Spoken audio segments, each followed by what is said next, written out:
Lechi lach to a land that I will show you. Lech lecha to a place you do not know. Lechi lach. It is 2:00. I am going to mute everybody. Those folks who would like to unmute yourself, you're welcome to do it, but only if you've got something to say. Thank you. I do have one or two quick announcements. The last session, we talked about a website that offered, let's say, actionable intelligence on the Israeli situation. And I just wanted to put up the website that has to do with the Mossad Museum that we visited a couple months or so ago, because they have a daily email where you can learn in great detail, in agonizing detail, things that are happening. This is not a publication kind of thing or a television kind of thing. It's just raw intelligence, and I find it interesting to read. Anyhow, the website is terrorism-info.org.il, and I will put it up in chat. That's what I have. Thank you very much for joining with us, Mr. Asher, with his wife's computer. Thank you to her. And Julia, go ahead. Okay, so I'm very happy and privileged to introduce Asher Altshul, who is a colleague of mine. He is a history and theology specialist, and he is also a coordinator and supervisor of a tour guide course, which takes place in Jerusalem. So he knows better than I do the situation currently in Jerusalem. So if you'd like, he can share some, insight about the topic. And in the meanwhile, I'm personally very happy to listen to his presentation about the scientific approach to this eternal and impossible question: who wrote the Bible? And I would also like to say that this specific topic was a special request made by Steve Plotkin long ago. And I'm very happy that Asher agreed to help us with the topic. And it's no coincidence that the presentation takes place immediately after the holiday of Shavuot, which is, as you know, the time when Moses received the 5 books of Moses. So here we start. And just before we do so, I'd like to remind you that this is a pay as you wish presentation. So your support is welcome. Asher, toda rabah, it's all yours. Thank you very much, Julia. Good evening, everyone. And I don't see everyone in front of me, but if in an ideal situation, I would address everyone personally. As you can tell from my accent, even though I'm now in Jerusalem, I'm in Israel now over 30 years. I was born in Boston. We lived in Vancouver, British Columbia a little bit, but I made Aliyah. I came to Israel from Silver Spring, Maryland. My background is actually in archaeology, where I have a master's in archaeology from Hebrew University. Sort of working towards a doctorate, but that's actually down during the Corona period. I've been able to get back to work a little bit. But the topic, as you're going to see, is mostly from my experience as a tour guide and as coordinating the tour guide course, where I don't claim to be the greatest expert in the topic, but one of the things that I have have much experience is explaining these complicated things to the average layman, to the non-professional. Very often that we in these topics get so caught up with the jargon of the field, you get lost in exactly where things are. So my objective this evening or this afternoon is to just lay the groundwork of the major issues, go back and forth with some of the things that have happened within this field over the last primarily 200 years or so, and a little bit of updates on what's happening very recently. And then open to discussion to see where people find trouble and where there are issues that are beyond the academic, and see where they will lead us. So let's get started from the beginning. Um, the Within the topic of who wrote the Bible, before we actually discuss, I would like to just clarify the parameters, the terms in which our discussion is going to be conducted. We have the word Torah. Torah literally means teachings, or which often is translated as law, and it refers to either the book, the 5 books of Moses, which also has other names within Hebrew, Chumash, or Pentateuch, which is the 5 books of Moses. Torah can mean Tanakh, which is Torah, Nevi'im, Ktuvim, the Bible, the prophetic works, and the holy writings. It can also mean the entire corpus of the teachings that were given, either oral Torah or written Torah, whichever one. So it's a very broad term. In the context of our discussion this evening, we're going to focus primarily on the 5 books of Moses. We may, because the discussion will lead us to some of the other books, may raise the issues there, but that will only be as a comparison. And the 5 books of Moses, which do have a special place within the context of Jewish scripture, but also have the most challenging issue regarding authorship.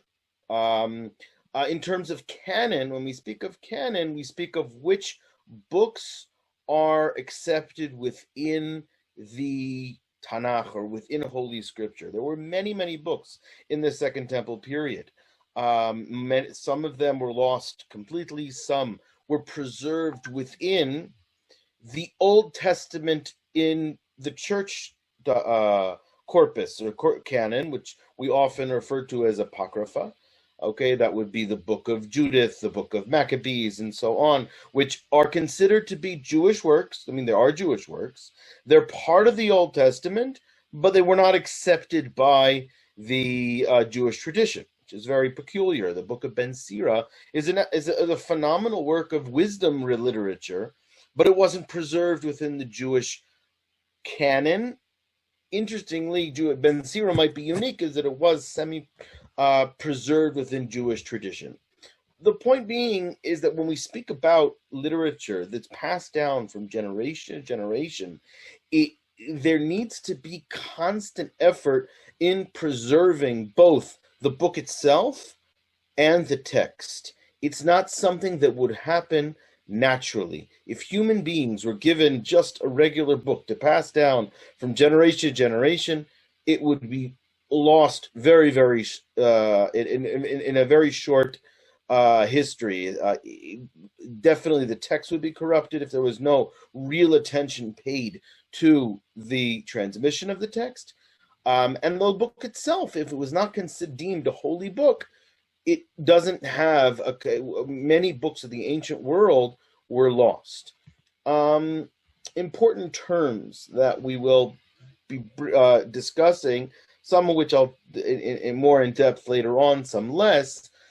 When we refer to the text of the Bible, we should be aware that there are actually a few different versions of the text. This is the text of the Bible, not textual variants, not that one place it has an aleph and one place it has a hey. No, I'm saying that we're actual different versions of the Torah. There were 3 primary editions, particularly the 5 books of Moses. One is going to be known as the Masoretic text. Okay, and this is a relatively confusing term chronologically, because we refer this text, the Masorah Gdolah, is an apparatus that was developed in the 8th, 9th, 10th century, probably in Tiberias, maybe a little bit in other places as well. and it was an apparatus to preserve the exactitude of the text, to make sure that all the different words, it was almost like a concordance. Basically, every single word that appeared, if it had a unique form in its word or vowel form, there was a little note at the side of the text, and this note referred to, it would say a lamed, and that would mean leta, which means this word appears no other places in any other parts of scripture. If it had a bet, it would mean it would appear two places, and there would be a note about that. This was quite a tedious job. It was done for all the books of Tanakh, not just for the 5 books of Moses. This Masorah established a text that's used within traditional communities until today. Okay, and that is somewhere 8th, 9th century in Tiberias. And from there, it spread throughout the Jewish world. There are a few textual variants within this text. There are a few famous ones, but very few, meaning I can almost on one hand name you them. So that's one version. And that's the traditional one, the Jewish one. That's what more or less what we're going to be dealing with today. There's another, the Septuagint, which is the Greek translation of the Bible, that according to the stories both within rabbinic tradition and we find elsewhere outside of Jewish tradition, that the Ptolemaic kingdom in Alexandria, in their amazing library, wanted an edition of the Bible in Greek, and they invited all the rabbis to come, 70 rabbis, according to tradition, 72 rabbis, to come and translate the entire Bible. And that edition of the Bible is the one that's preserved within the Greek tradition. And that's the one that is used within the Christian Bible. So the Christian Bible has a different version of the Old Testament than we have. They use the Septuagint translation.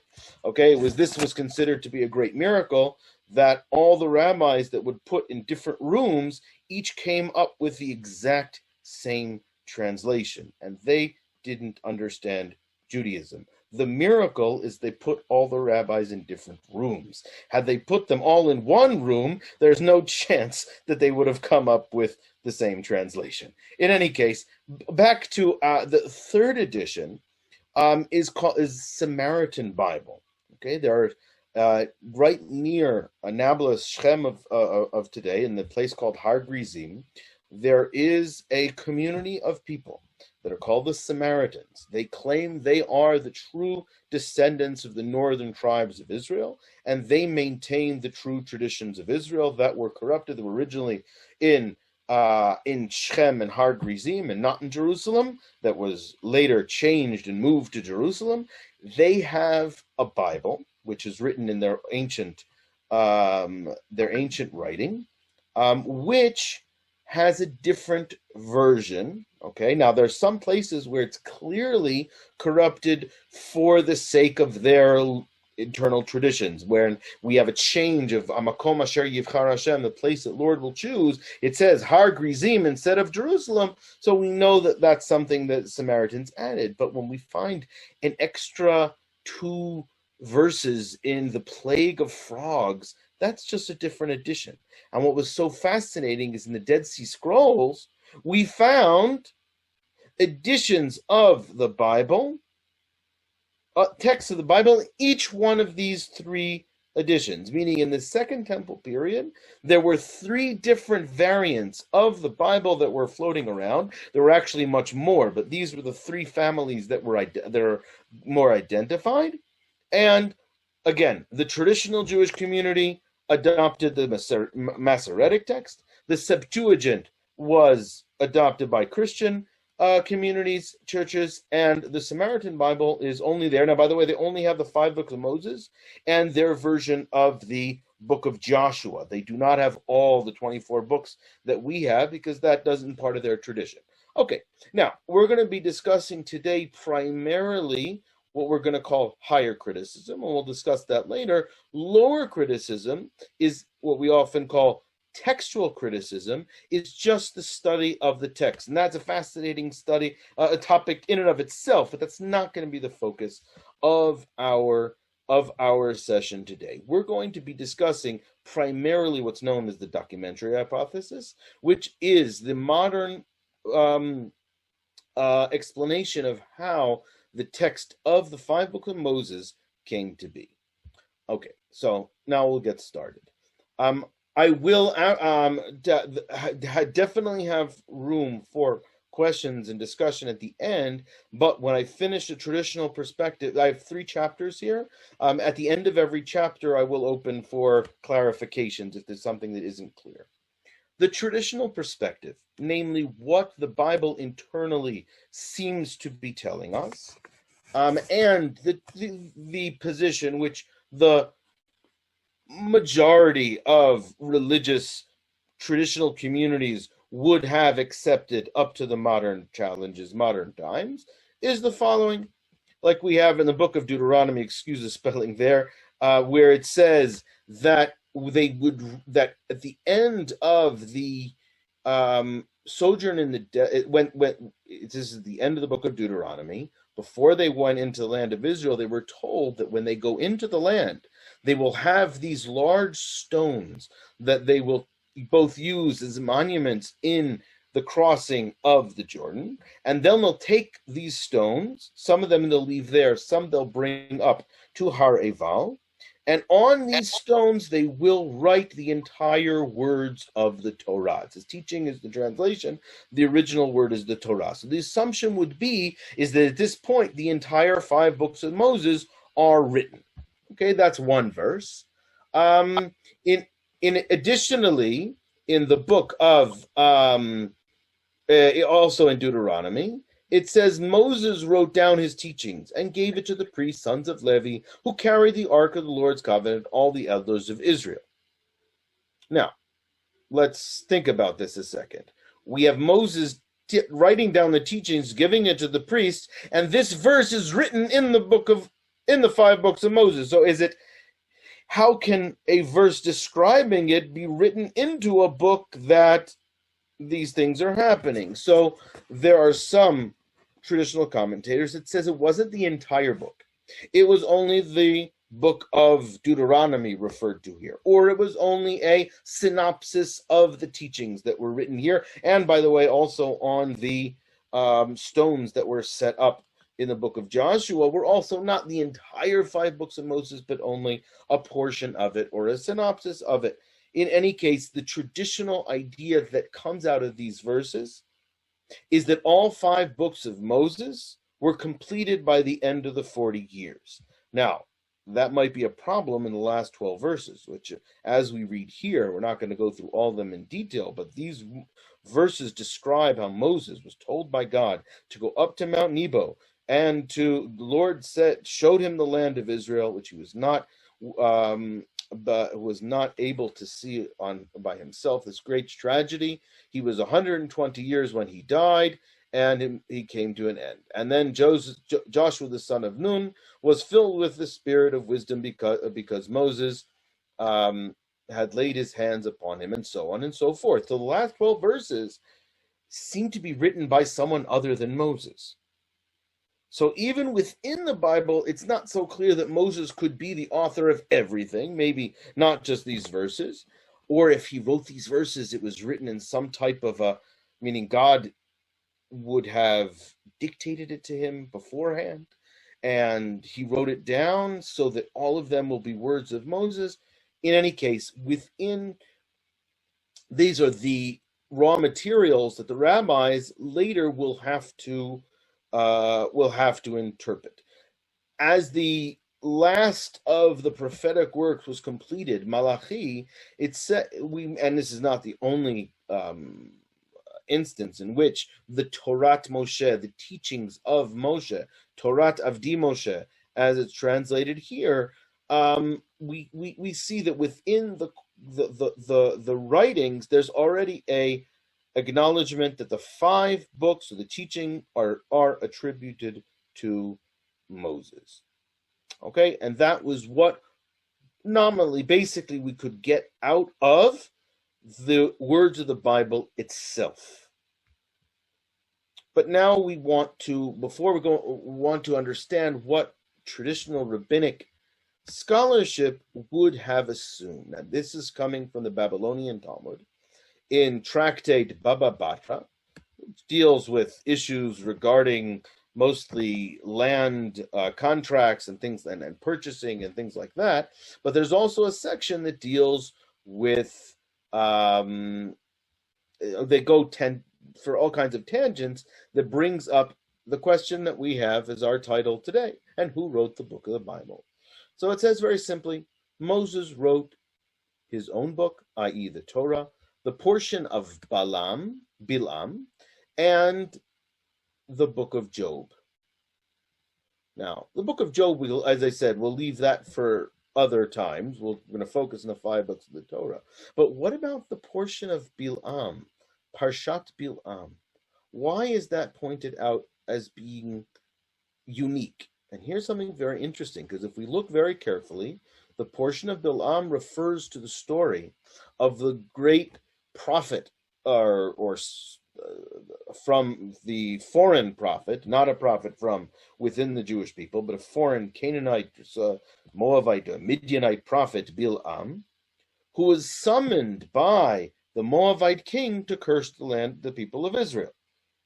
Now, if you notice, and something that I don't know if we would notice immediately, when go back and you can look at the story, which we'll be reading in the synagogues in just a few weeks, you'll notice that Moses isn't mentioned even once. Not only that, but there's no interaction between Bilam, direct interaction between Bilam and the Jewish people during that episode of the cursing. There's not one interaction, direct interaction, which means that whatever is known about it was only through prophecy or God's word, because there was no interaction. He's mentioned later on in the battle they had with Midian when he was eventually killed. But that is something that is noteworthy, in that they had this, there's a consciousness of rabbis that we have to point out this was also written by Moses, both to ensure that it's considered to be on the same level of prophecy, but most importantly, to make sure people don't think that just because Moses is not mentioned, and that there's no other interaction between the Jewish people and Bilam, that this would be something that Moses could write. So Moses wrote that. And as you can see, the rest of this section of the Talmud goes on to say how Joshua wrote his book and 8 verses in the Torah, which describe the death of Moses. So that's very interesting, because not all rabbinic positions will agree with this. Samuel wrote his own book, Book of Judges and the Book of Ruth, and so on and so forth. So this seems to lay the groundwork for the traditional approach of who wrote the Torah. Now, before we jump to the modern challenges to this, we should realize that the great Jewish both leader, commentator, he was also in history, was at a very interesting junction in history. He was the treasurer for the in Spain right when during the beginning of the Inquisition, when then he moved to Portugal, and then he was also banished from Portugal. So he was very interesting times that he lived in. During this time, he wrote very comprehensive and quite lengthy commentators to all of the Tanakh, all of the Jewish Bible. And in his introduction to the book of Joshua, he clearly states that this Babylonian Talmud, the things that are made here are not traditions that are set in stone. Namely, he takes contention against Joshua writing everything here and his own book, and that he wrote that other authors might have written the book of Joshua. He says that later prophets definitely added to the books of Judges and so on. So he was and he was saying this because there were verses that were problematic. And so it's not he's not the only one, but I'm using it as an example that throughout tradition there were rabbis and commentators who did acknowledge the difficulties that the basic understanding of the text would lead with regard to authorship. But with regard to the authorship of the five books of Moses, leaving aside the issue of the difficult verses, the portion of Balaam, the last 8 verses which regard the death of Moses, there's also a theological component.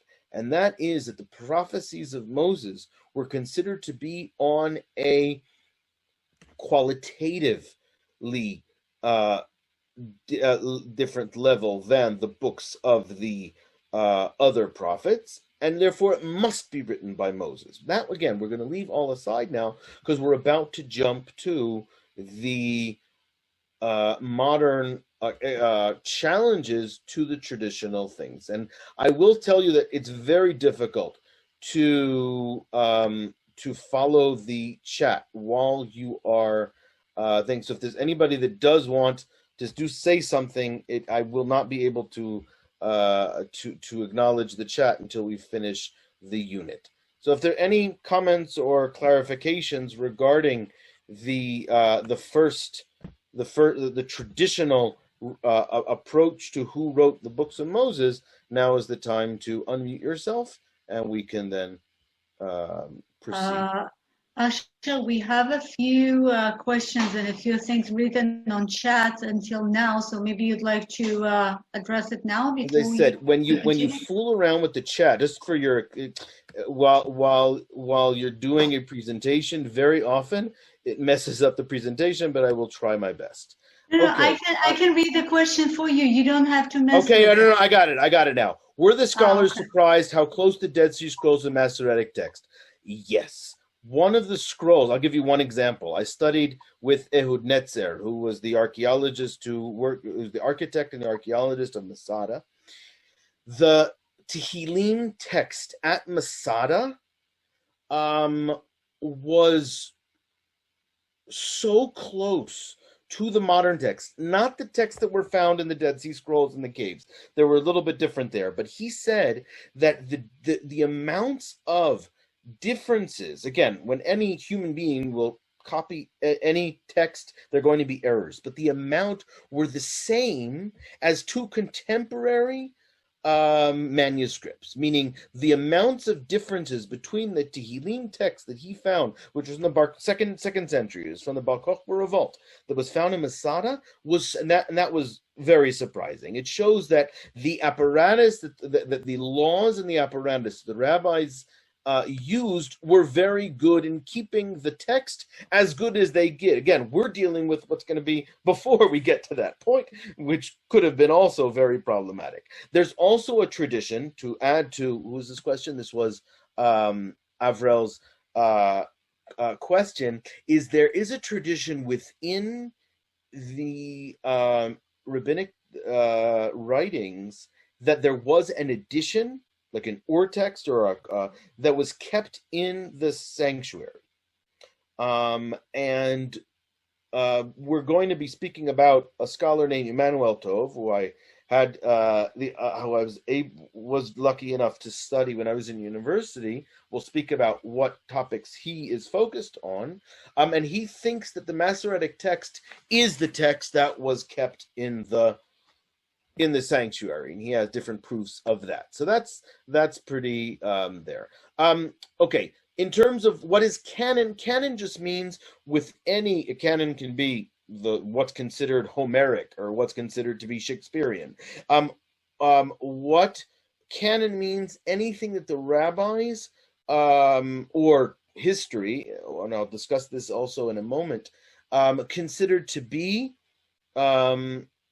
legitimate text, okay, for what we're going to call Tanakh, Torah, Nevi'im, Ketuvim, the 5 books of Moses, the prophets, and the writings. Now, the prophets are more, and the 5 books of Moses are pretty set in stone, whereas the writings could be. There are a lot of different options of things that were written in the Second Temple, and we have many more writings today. Book of Jubilees, the Book of Enoch. I mean, there are many, many books that were around at the time. That meaning what we have is not just everything that was preserved, but there was a conscious decision in saying these yes and these no. One of the, I said, I'm not going to go through the different opinions of how that came, but one of the most important, I guess, one of the most important contentions today is that when Christianity became a challenge to the Jewish, that was the impetus, okay, to finalize it. But there were, in the Talmud discusses, should Yechezkel, Ezekiel be allowed in? Should Ecclesiastes, I mean, there are problematic sections in it. So that's that. Okay, so that is regard to there. Terrorism for intelligence reports, I don't think I'm going to address right now, although I do have some things to add. Do the marks ever any meaning? Yes. I will, if you're already asking about Masorah, it's something that many even, I actually didn't put my bookshelf background behind me because I brought all my books, and when you have a background, it's hard to see books. This edition, which most rabbinic scholars don't have, is called the Biblia Hebraica Stuttgarnisia. Okay, it is the most complete edition of the text of the Bible based on a manuscript that the Leningrad manuscript, which is one of the best manuscripts, complete manuscripts that we have. And you can see at the bottom this apparatus, and that's what we're talking about. That's the Masorah, and you can see on the side, you can see how there's those little letters. That's exactly what I'm talking about. So the marks on the side here refer to the Masorah, where it says Lamed. It says this form of the word only appears in this pasuk this way, no other place in the Torah. This was an apparatus, as I said, was devised to maintain the integrity of the exact text, and it worked very well. But again, it was only established in the 8th, 9th century in the land of Israel. The Babylonian text was slightly different. The Yemenite Jews had a slightly different text in a few places. And so as much as we can be certain that our text preserved more or less what the Jewish people were using at the Second Temple period, our question now takes us one stage before then. And now we're going to dive into a very, very murky waters of where did the text come from. And the first, I mean, there were others that raised questions, but the one that's given deservedly the credit for really organizing these questions and formulating them systematically was Baruch Benedict. They actually call him Bento. He was in the Spanish-Portuguese tradition, Spinoza, that in the 17th century, as a very young person, I mean, he's only in his 20s and his 30s, he already started to challenge the teachings that he received,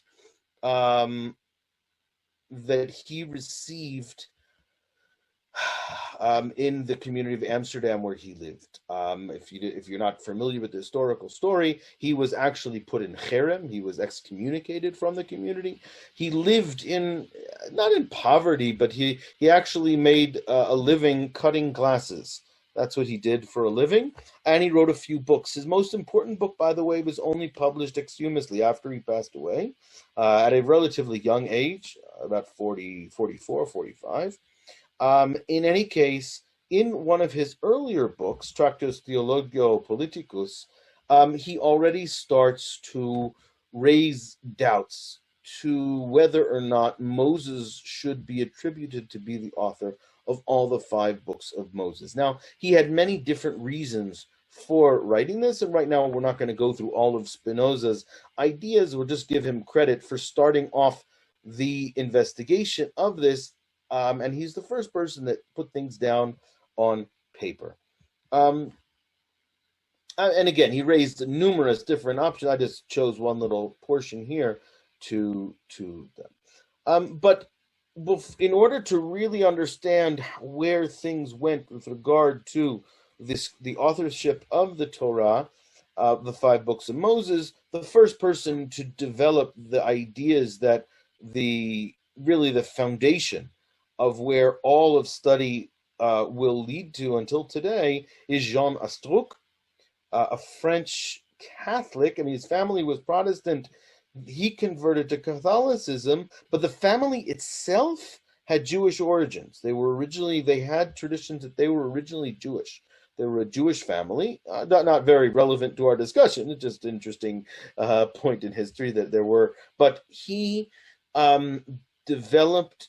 He noticed that within the books, particularly of Genesis, but not only, that we have some chapters that God is referred to as Elohim, the all-powerful, distant God, and the Yud Hey Vav Hey, Jehovah, the personal name of God, which not only did he notice there are different chapters with different usages of this, but that the types of stories and that the type of relationships with the characters in the Bible changes when we move through the different usages of God's name. And so he said, well, he said it looks like as if there were two books, one the book of Elohim, and one the book of Jehovah, and they were later put together. So he's the first one to start with these ideas. But this was later adapted and put down as a proper hypothesis and theory by Julius Wellhausen. And you can see we're already at the end of the 19th century. So there were a few stages in between that we've passed over because we do not have the time to get to everything here. Our time is very, very quickly running out.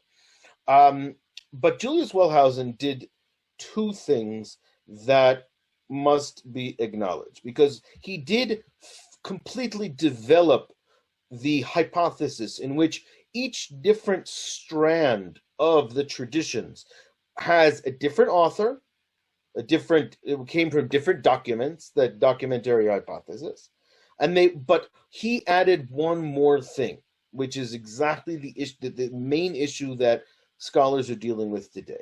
He not only said that there was J and E, J being Jehovah Elohim, there were also P. He wasn't the first to acknowledge P. P are all the priestly texts, the book of Leviticus, and all the parts of Exodus that deal with the tabernacle, and D, all of the Deuteronomic text, meaning the book of Deuteronomy and anything that has to do with the focus of the cult in Jerusalem is its own text. So that, and D later put its imprint on many other places around both the five books of Moses and other parts of the Bible.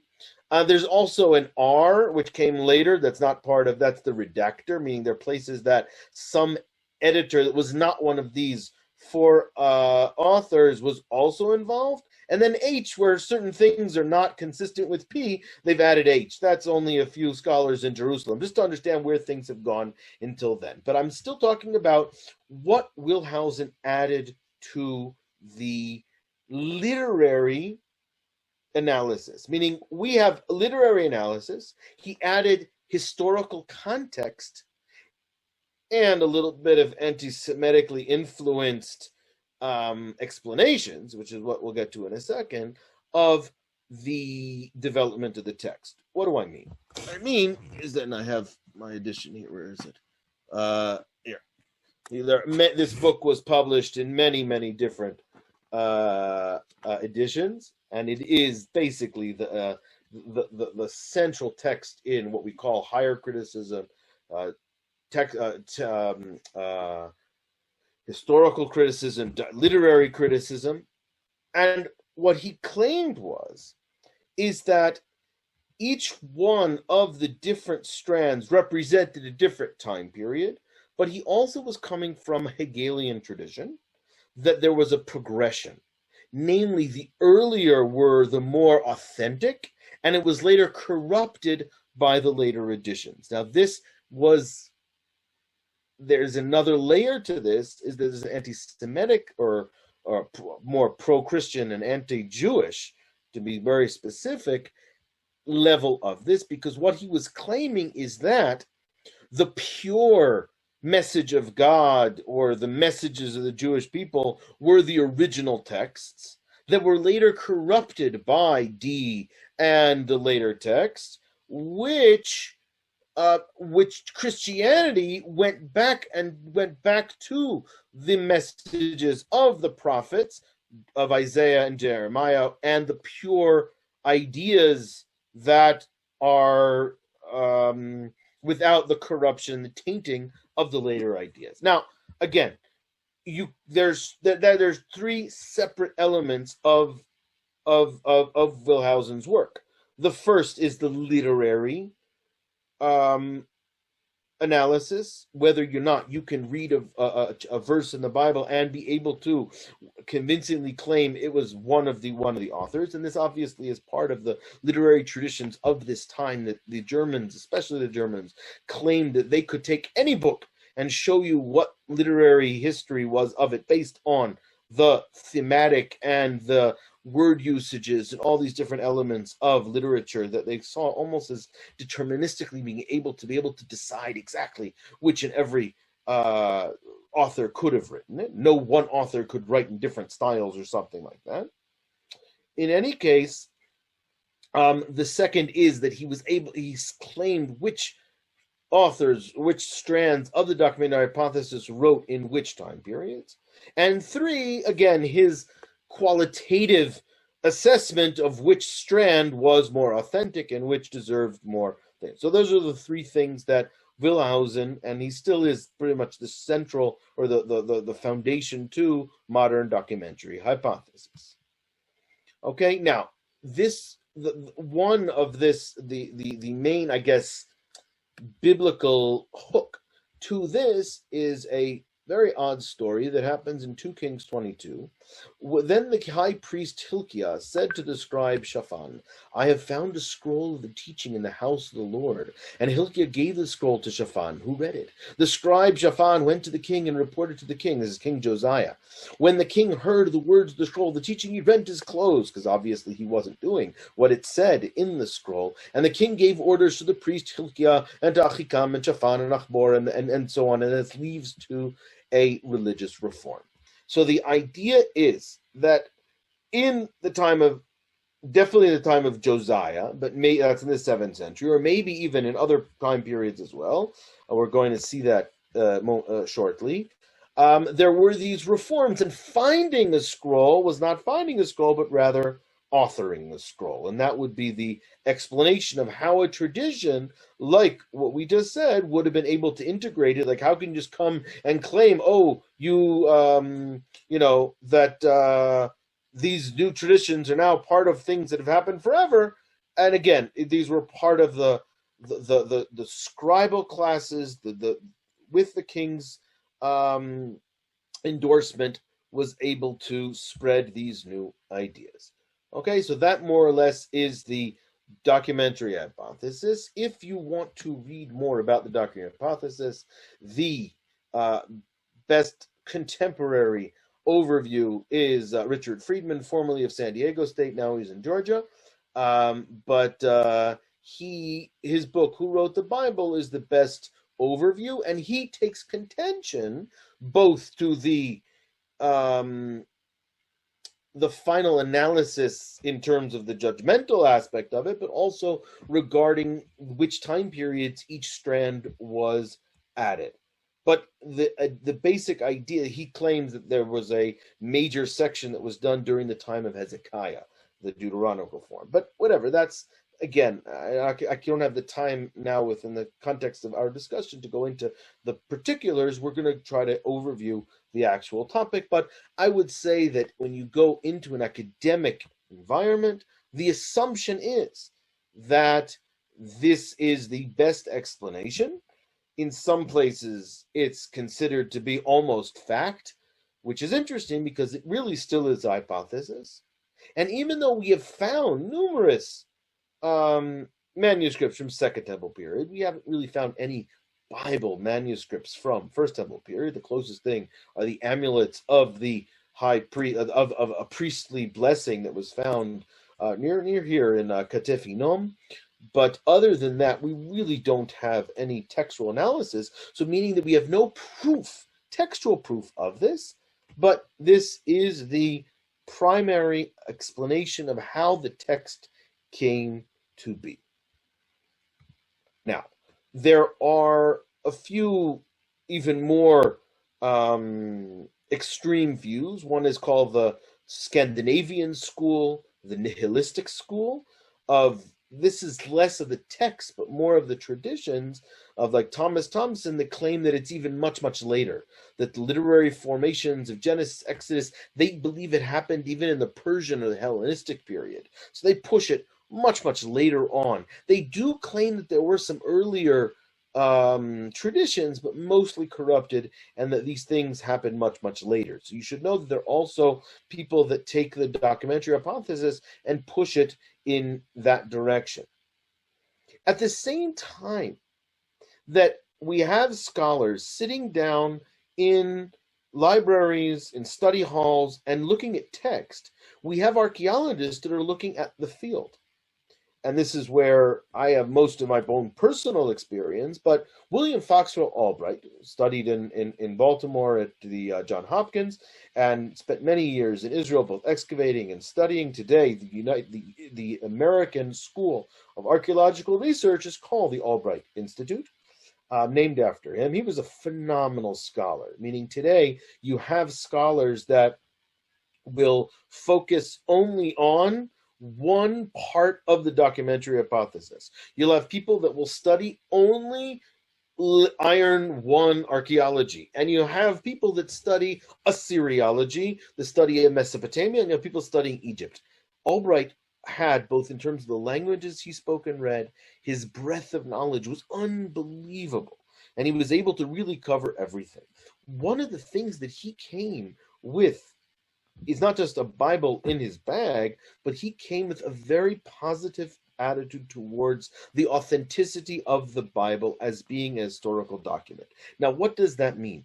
We're not talking about the divinity that Moses wrote it. We're talking about authentic the descriptions of Egypt, for instance, that are given. And the stories of of Joseph are authentically from those time periods. And many of the early Israeli archaeologists, Yigael Yadin, his students, Amnon Bentor, these are all my teachers that in the Hebrew University, all of their generation had a very positive view that the Bible was not authentic, we could prove the stories, but rather reflected the ancient past of this region. And again, this would be a topic for a different lecture, but just to know that there is, alongside of literary, there is a archaeological study which is parallel to it and often crisscrossing, but sometimes have relevant things to add to this discussion, and we'll see with regard to this. Now, everything we have discussed so far is referring to the historical criticism, the documentary hypothesis, who wrote the text.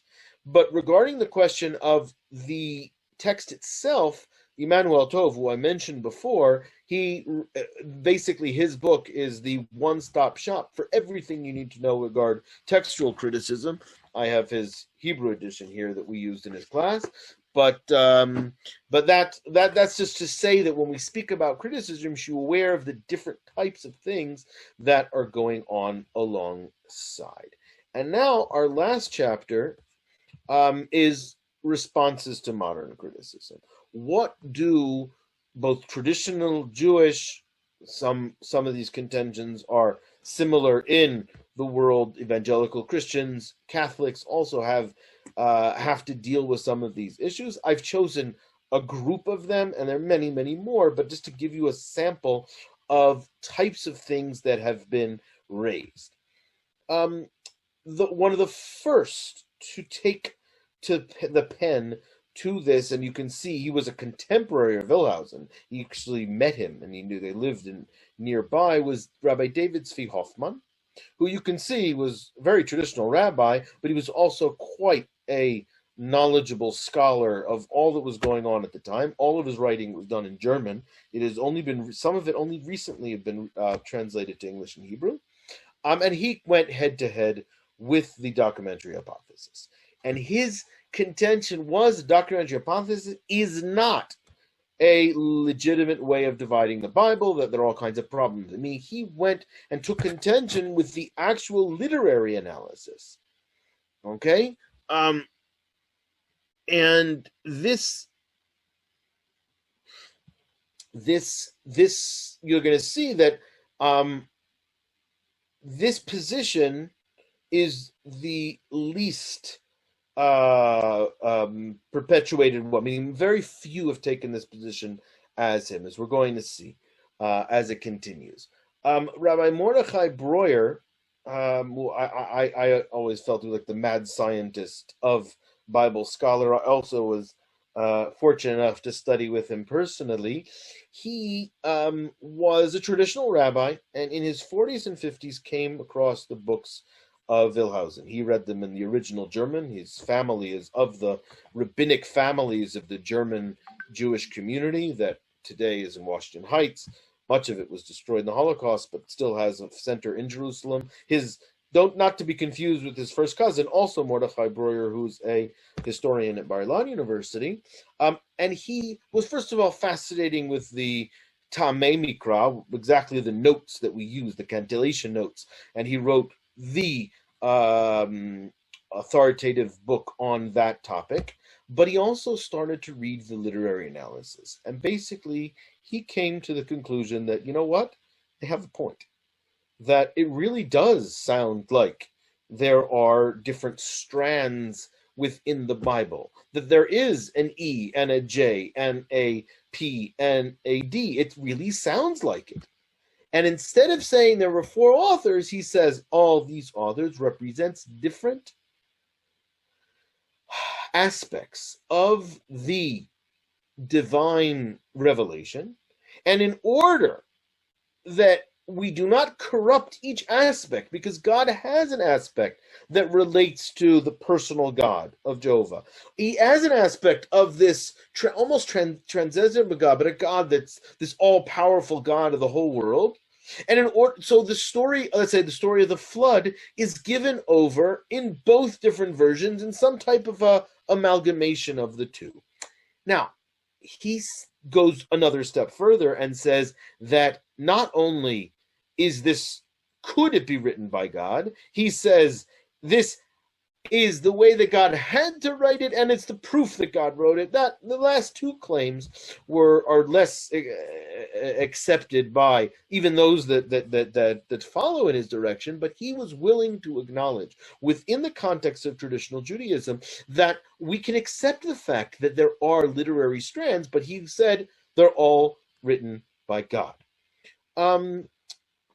Another contemporary contention, Rabbi David Weiss Alivni. He's a rabbi. I didn't write all of them, but rabbi and a professor. I used to sit near him in the library when we used to sit in the library in Hebrew. In any case, he has a number of different papers and books that deal with this, but then he sat down and wrote a book that deals with it directly, and that's Revelation Restored, in which he tries to both remain within a traditional revelation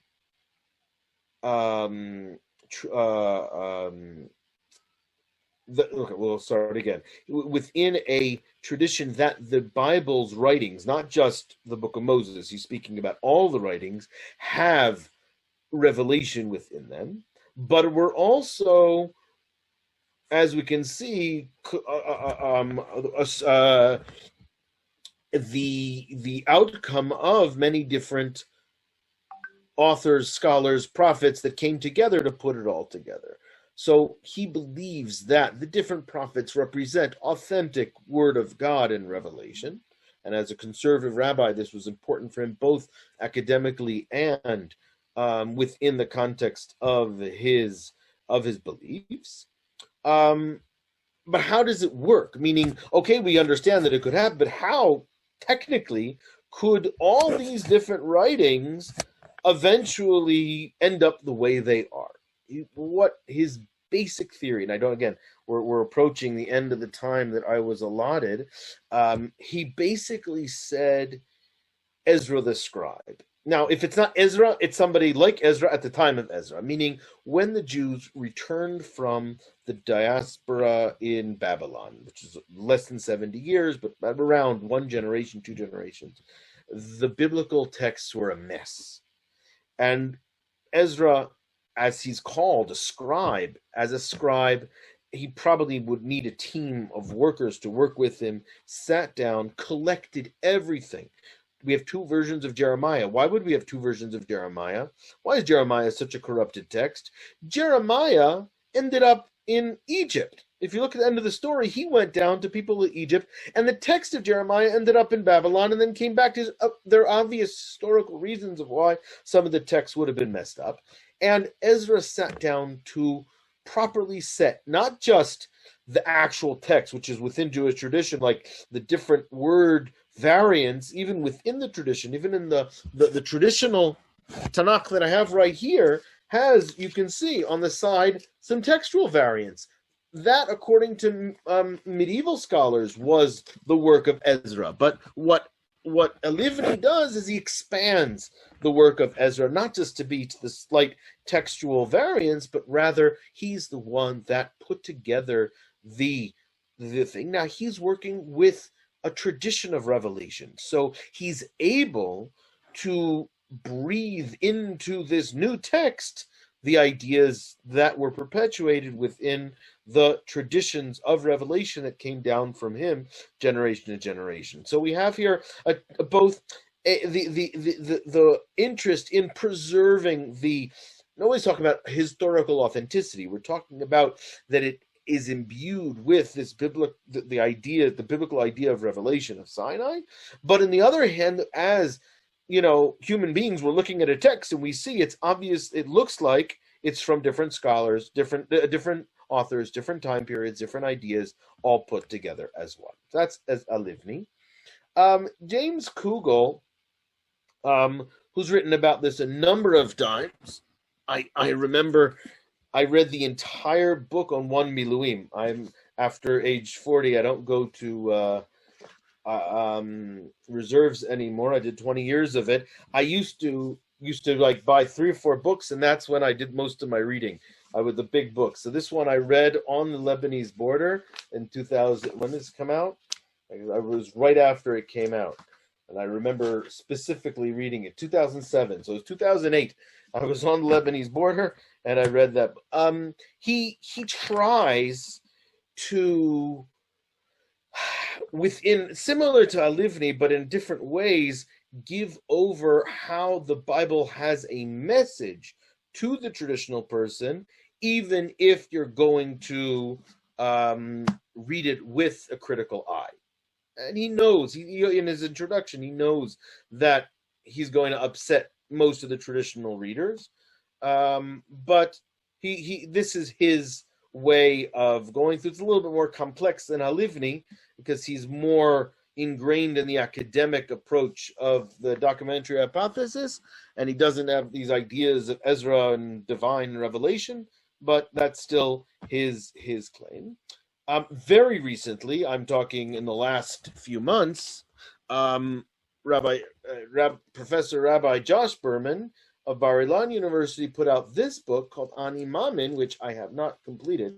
I'm in the middle of it, where he is taking a novel approach that is trying to claim, at least the first half, the second half is irrelevant to our topic today, but the first half of the book is claiming that the stories that are in the Bible could have only been written in the earlier periods, meaning what he's trying to do, similar to Hoffman, but not using the same tools. He's using the tools of the archaeologists and the historians, and he's going head to head with Wellhausen and with Friedman, right? Saying that the documentary hypothesis is not the only legitimate way of reading the Bible, that we have other ways to read it, that we can theoretically say that the stories of Joseph fit within the time period of that time period and would not have been able to be written or known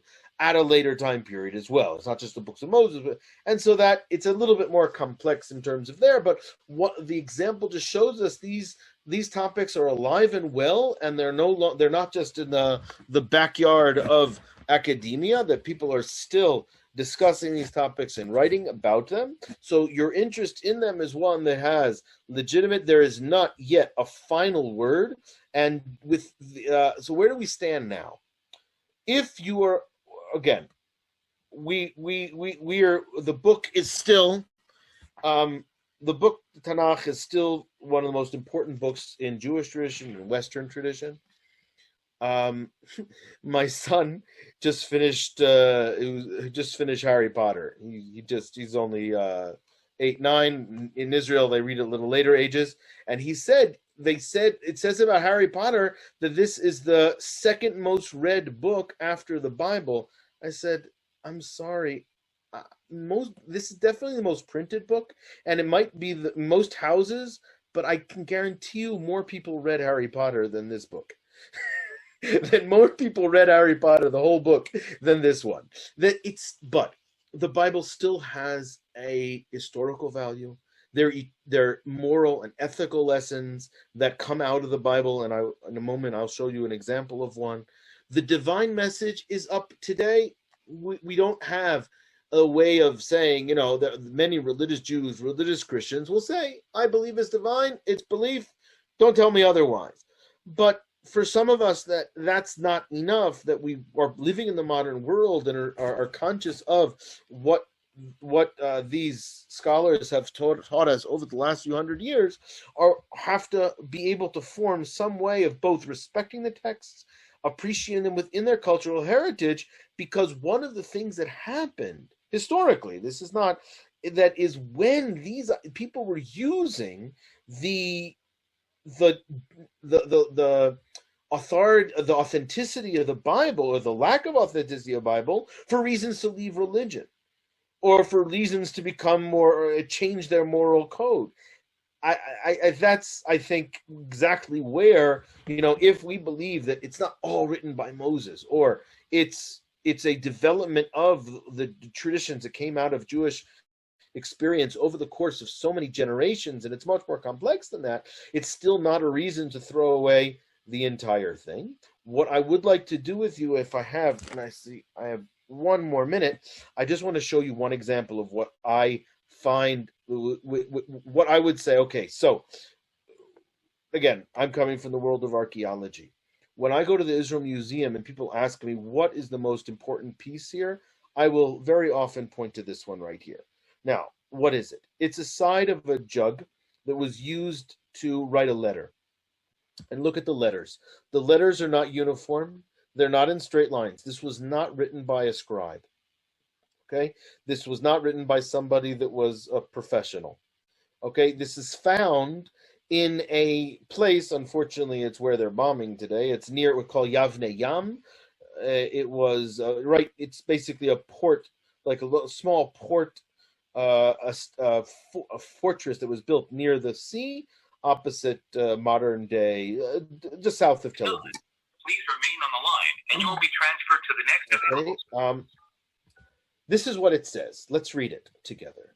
Let my lord the governor hear the word of if you know your party's extension, please enter it now. I don't know why somebody is on there. Okay, let my lord the governor hear the word of his servant. Your servant is a reaper. The servant was in Chatzar Assam, and your servant reaped, and he finished, and he was storing up the grain during these days before the Shabbat. When your servant had finished the harvest, he was storing the grain during those days. Hashavyahu, the son of Shavai, I think it's Shavai, not Shobi, he seized this garment of his servant when I had finished my harvest. It is already now some days since he took the garment from your servants. And all of my companions can bear witness to those who reap with me in the heat and the harvest. Yes, my companions can bear witness for me. Amen. I am innocent from guilt. He stole my garment. It is for the governor to give my garment back of his servant. So grant him mercy and you return the garment to your servant and not be displeased. What the heck is going on? We are talking about a measly day laborer. Now, by the way, a measly day laborer could write on a letter like this. That itself is pretty amazing. It's part of the literary tradition of the Jewish people, which is something, again, a topic we can discuss another time. But take a look, either J or D, I don't care which one, pick one, right? We have verses in the Bible that establish that a worker has rights, a owner, that if you take a collateral of clothing, you have to give it back by the evening. Now, what we can deduce from this inscription is, number one, this day laborer south of Tel Aviv, probably in the time of Josiah, knew about the law. Number two, he felt, I don't know if he got his garment back, but he felt that if he would claim that you have to follow the law from the higher authority, it would work. Namely, we have one of the first examples of workers' rights, something that the Jewish people have been working on for many years. But this is something that is deeply ingrained in the biblical tradition. So you're saying, so what is the importance of the Bible if it's not divine? Again, it doesn't need to be divine to be a good idea. It helps with when you're trying to convince people to say it came from God, I'll admit. But when you look at the Bible, and obviously there are things in the Bible that culturally we just don't, the personal law, status of women, status of slave, the acceptance of slavery as a social construct. There are obviously things that are no longer part of our world, and the rabbis in many cases wean that out. Some they still have to, but whatever the case is, there is so much here that has given the world positive things that was there. Okay, so that's the end. I have much more that we could discuss, but I think this is the amount of time that I was allotted. So we will finish here. I will answer now the things that are on the chat, and then you are welcome to open up your things, and we can discuss until they decide. Okay. Chashav Yahu was a misreading. It was misread at the beginning. It's supposed to be Yahu. Yeah. Asher, yes. Hey. Okay, since we always have people who are leaving us as soon as the presentation is over. So I would like to thank you so very much for all you did and for all you are going to do, because we're not leaving yet. It's just a few people who need to go. Okay. And I think that was a wonderful presentation. I'm sure the others will join me, and you can already see thank you on chat. And the other thing, I would just want to remind you all about the pay as you wish situation. And I would also like to invite you to the presentation, the virtual tour, which will take place the day after tomorrow in Tzipori, this beautiful national park in the Galilee, which used to be a central town, and it became the capital of the mosaics and one of the locations of the Sanhedrin.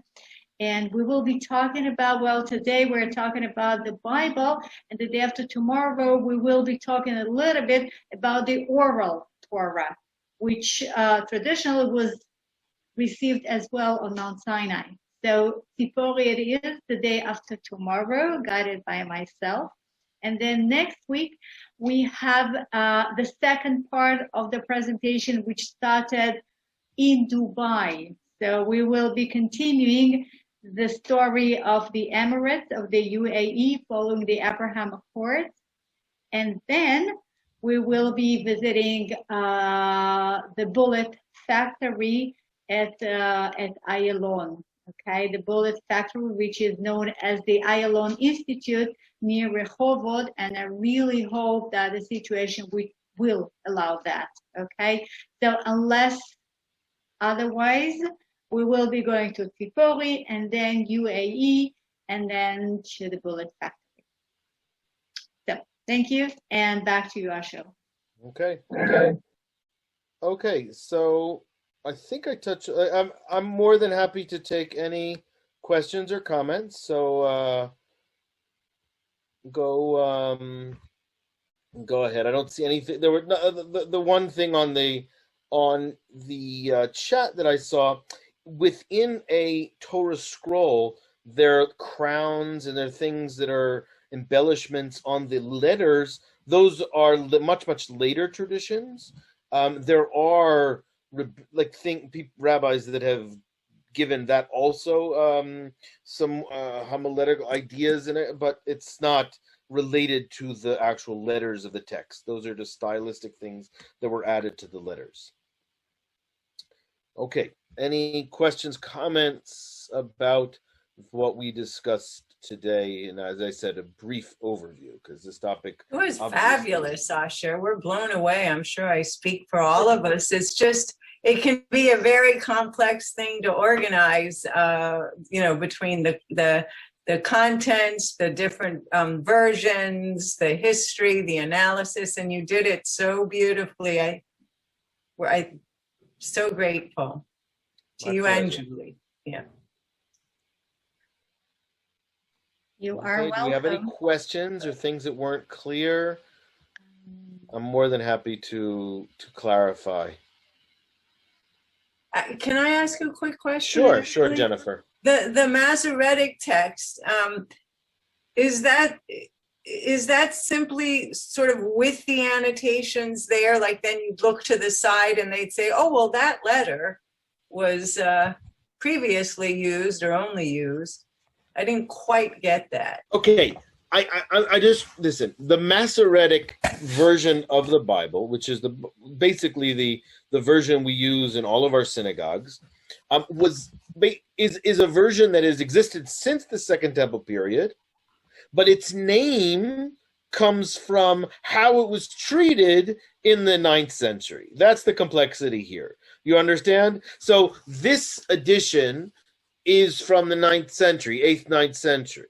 And it's called the Masoretic text because of the Masoretic apparatus that was used in order to preserve the exact both letters and the vowel sounds, okay, which are all part of the Masoretic tradition, okay? The Babylonian tradition was different. The Israel tradition was different. So we have alternative ways of reading even within this version.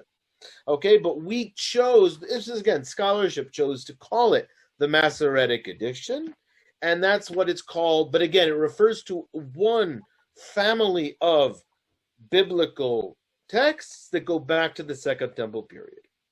Okay, that's the idea. Okay, somebody raised their hand. I didn't quite see who it was. You're welcome to unmute yourself and speak. Who was that? Any other questions? Okay. Well, we ran out of questions rather fast. I mean, usually it takes longer. But okay, that only means that you were so clear and you gave so much information that people are feel too confused. Like, okay, it's either I'm not too clear sure or too confused. It's somewhere there. No. I think that was questions as we went along, so that. Yeah. That's true. But we will come back and hear you again.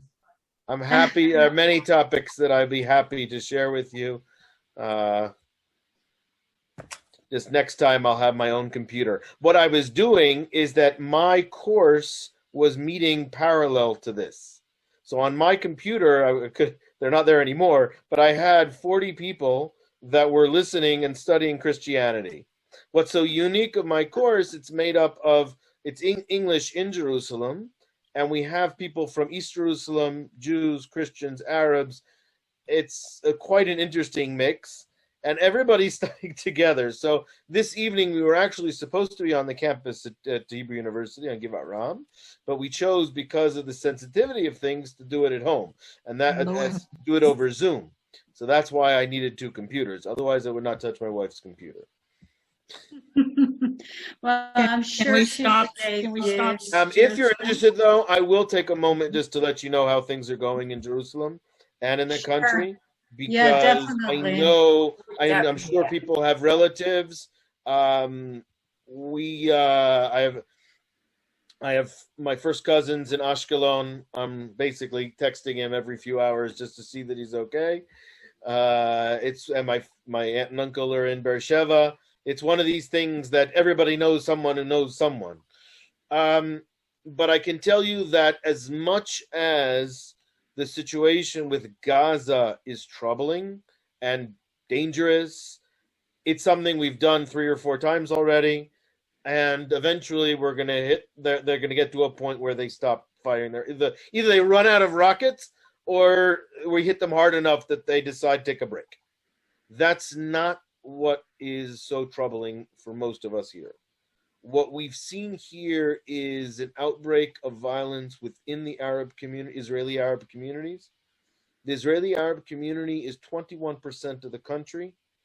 Over the course of 73 years, I would say an overwhelming majority is fully integrated within Israel, both in terms of their work and in terms of their identity.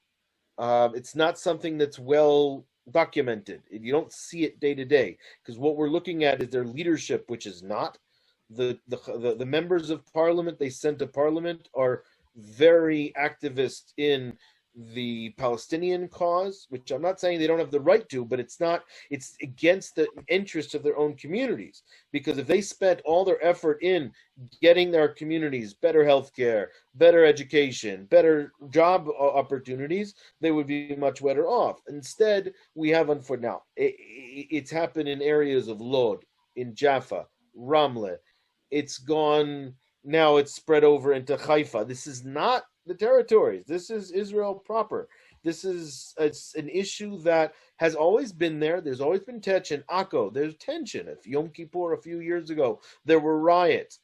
But what we have, if we don't deal with it right away, nip it at the bud, make sure that people that did actual crimes have to pay, and we start the healing process.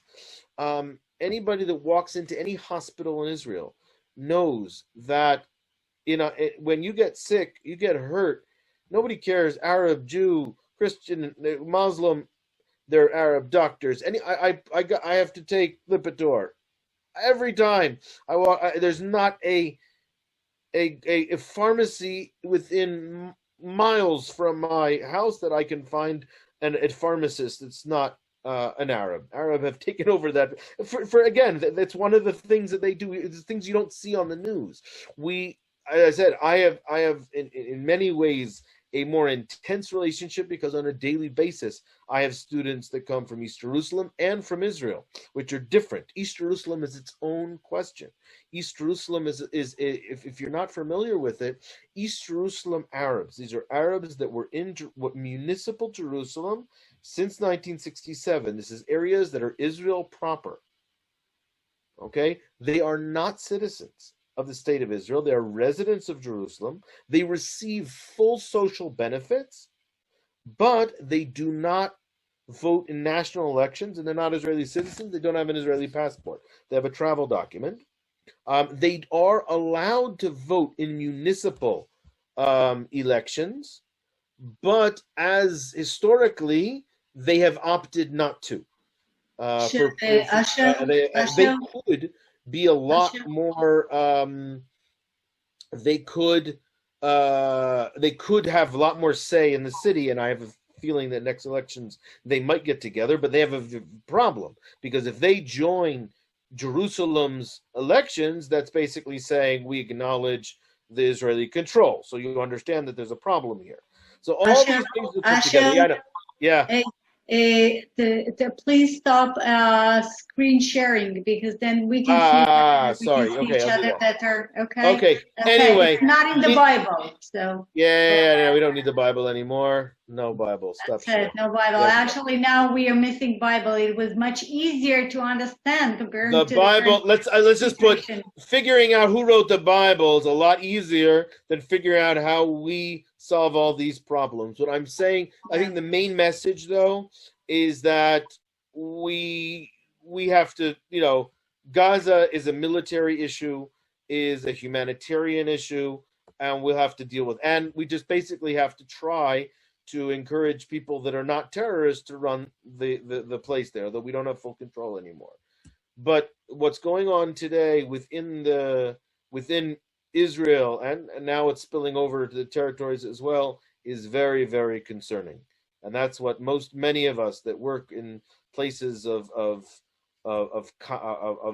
meaningful cooperation are finding it very, very, very difficult. And hopefully these things are going to end. I know Julia probably also has, some students that in the north we get, and they feel it's very conflicting. It's very difficult to deal with these things. Anyway, that's enough. We definitely, I'm more than happy to meet such a lovely group. There are many, many topics that we can explore together. I think we've finished enough for this evening. So farewell from Jerusalem. Thank you.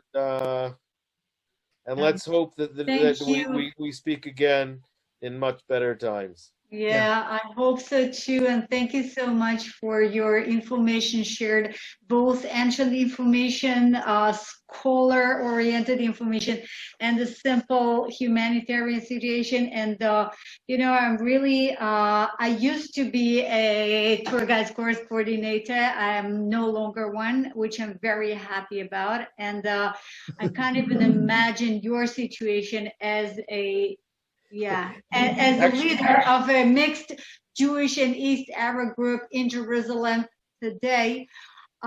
This is something I have a headache just thinking about. So I can totally understand why you study on Zoom only. Yeah, but we don't shirk from challenges. As you can see, that the challenges that I met in my academic study and beyond prepare you for dealing with things. Hey, we could deal with that. We'll deal with. We got past Pharaoh. We'll get past this one. If we actually got past Pharaoh, whichever Pharaoh it was, an original one or one that was copied from the later generations, whichever one. Asher, many of us are very concerned by the amount of outright lying by anti-Jews, anti-Semites about what's happening. Yeah. And sympathies are turning towards the Palestinians while they throw rockets into Tel Aviv. The only one seeming to tell the truth and be fair is Richard Engel. The other and Sky News Australia. Look it up. Sky News Australia. They're doing great. They're influencing Americans. American Jews are being influenced. It's very difficult for us when we see such blatant lying. You'd think that when it's so obvious, when they're just lobbing a missile at a city of Ashkelon, that's not, and it's not even that there's any claim of territory. Like the Israeli troops is not occupying Gaza, and Gaza isn't really under siege. People don't realize this. Goods go relatively freely to Egypt. Egypt, by the way, is stopping people from leaving. If Egypt opened up their border, we'd see about, a third of the people running away. They're held captive by their own people. So, as you're saying, there's so much misinformation about what's going on over there. But in terms of what's happening, it's basically the same thing that happened a few years ago in 2014. It's almost the same thing. The only thing that hasn't happened yet, that was 51 days. The only thing different is we haven't sent ground troops in. Okay? So Israel is hesitant to do so because we really don't want more people sending in ground troops, and I'm an ex-infantry soldier. It would be devastating because the things that they've done to make it difficult for ground troops to come in we can pass it, we can get through it, but there'll be a very, very severe loss of life. So we're going to try to stay away from that and do as much as we can from the air. We didn't have the kind of civil unrest that we're seeing now. Oh, that's what I'm saying, is that's something that I mean, I have friends in Lod that are saying they never expected things like that. A close friend of mine works in one of these coexistent groups, and he's working 24 hours a day to try to rebuild, to keep the bridges that have been built, to keep them open. Right now, we are at. I'll just give you one more thing, just so you understand what's going on. In Israel, there are two branches, two very active branches of the Islamic movement: the northern branch and the southern branch. There's nothing geographic about it because they're active all over Israel. The northern branch is run by a man named Raed Salah, and he's right now in jail. And he's in and out of jails both here and overseas for his activities. And one of the things that he has done over the course of his entire career is place Al-Aqsa and the Dome of the Rock, Haram el-Sharif, as the most important thing, and basically creating this blood libel that we're about to destroy it and go up on it. That's Raed Salah. Okay? There's the southern branch of the Islamic movement that is moderate, that is interested in integrating within Israeli society. Their leader is Abbas, who is the one that wanted to go in with Netanyahu. That's their leader. And he is influential in a whole separate other towns. So you understand, you have these two movements that are going head to head, where I'll give you one example. The Bedouins in the Beersheba area, Beersheba, Arad, Dimona triangle. Okay, these are Bedouins that never had mosques. Bedouins don't have mosques. Why don't you have a mosque? Because they move around. So they build a little bit area where they pray in the corner of their camp, but they're planning on moving. They don't build a building. In the last 50 years, they've established cities, some on the record, some off the grid, and so on. Who's building for them mosques over the last 30 years? The northern branch of the Islamic movement.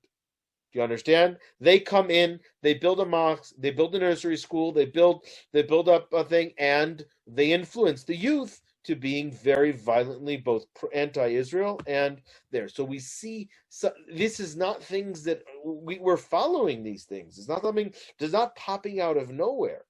So we know what we have to do, and that is to really work with the moderate and leadership, both religious and political, which over the course of all of Palestinian history have been downplayed. Now, unfortunately, some of the political leadership enjoys the polarism. The polarism and on both sides increases the political importance of the extreme groups. So we all understand very simply, and I'm not going to name names right now, about who gets incentives of when things go bad like this. And that's what's so unfortunate, because there are so many people that are working towards coexistence, towards integrating and streamlining the different minorities. It's not just Arabs. We have the Arabs again, are Muslim, Christian, Bedouin, Cherkessan, the Druze. There are many different groups that are in Israel, even the foreign workers and everybody else that also are by now significant in terms of numbers. So it's a very, very complex situation, and let's hope we have. And again, we're in a time where there's political uncertainty, which doesn't help anything. We have 2 years without a budget, which means that anything that wasn't in the budget 2 years ago isn't getting funding. So any good plan to fix anything hasn't been even thought about or implemented in 2 years. And there are a lot of good ideas in all different areas of Israel, but they haven't been implemented because nothing new has been put into the government because there's no budget. Anyway, Okay, let me just, hey, Asher, I just want to, sort of, not summarize, but add a positive note to it. Yeah, I'll end on a positive note. I mean, whatever you said is true. I know I'm facing my neighbors here, and, I'm sitting in a room, all these Zoom project is taking place from a room in my house. which is facing east. Now, the reason why I say that is because a mile east from my room, there is a large Arab town called Baka El Gharbiya. And for the last 9 days in a row of the uprising of the current situation, each time I sit down in this room, I can hear gunfire from the eastern window.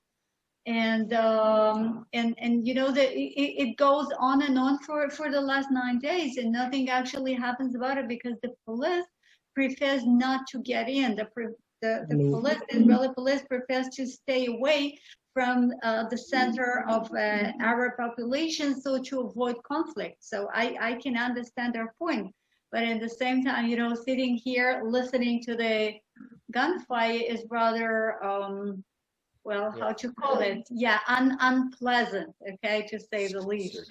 And in the same time, you know, we do realize that we are talking about a minority. We are talking about a very difficult, very violent, very aggressive minority, but it is a minority. And you know, something I really loved reading the other day, the owner of the hotel in Old Akko, which was burned to ashes. Yeah, you know, he said, well, the police didn't help me, the fire brigade didn't help me, but there were way more Arabs helping me to extinguish the fire rather than the Arabs which could possibly, you know, light the fire. But the problem is it takes one to light the fire and many more to put it out.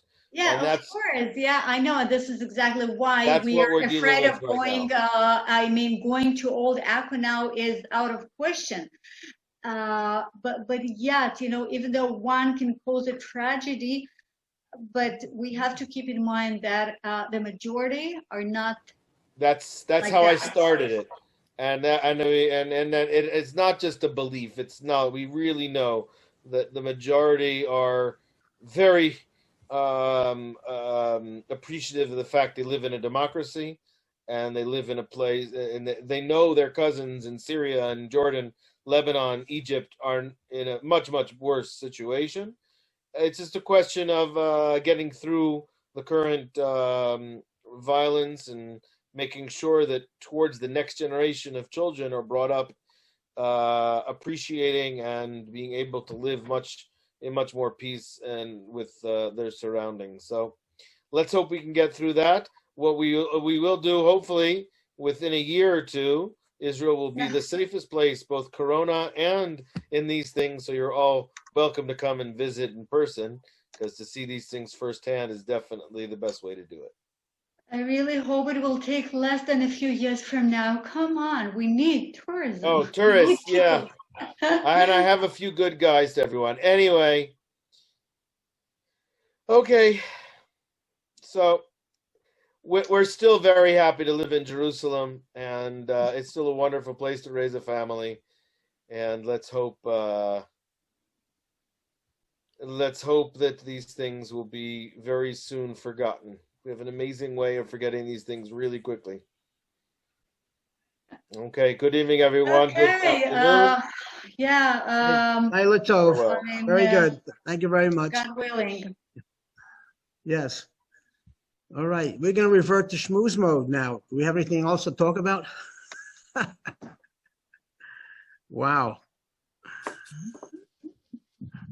Thank you, Julia, for giving us a balanced view on your personal experiences. That's really valuable. I don't think you don't. Well, these were not my personal, you know, that happened in Akko. So it's easy for me to say that, hey, there were less attackers than people who helped. Right. So yeah, this is true. And we're trying to keep that in mind, you know, we're really trying to. So guys, if you have anything to say, anything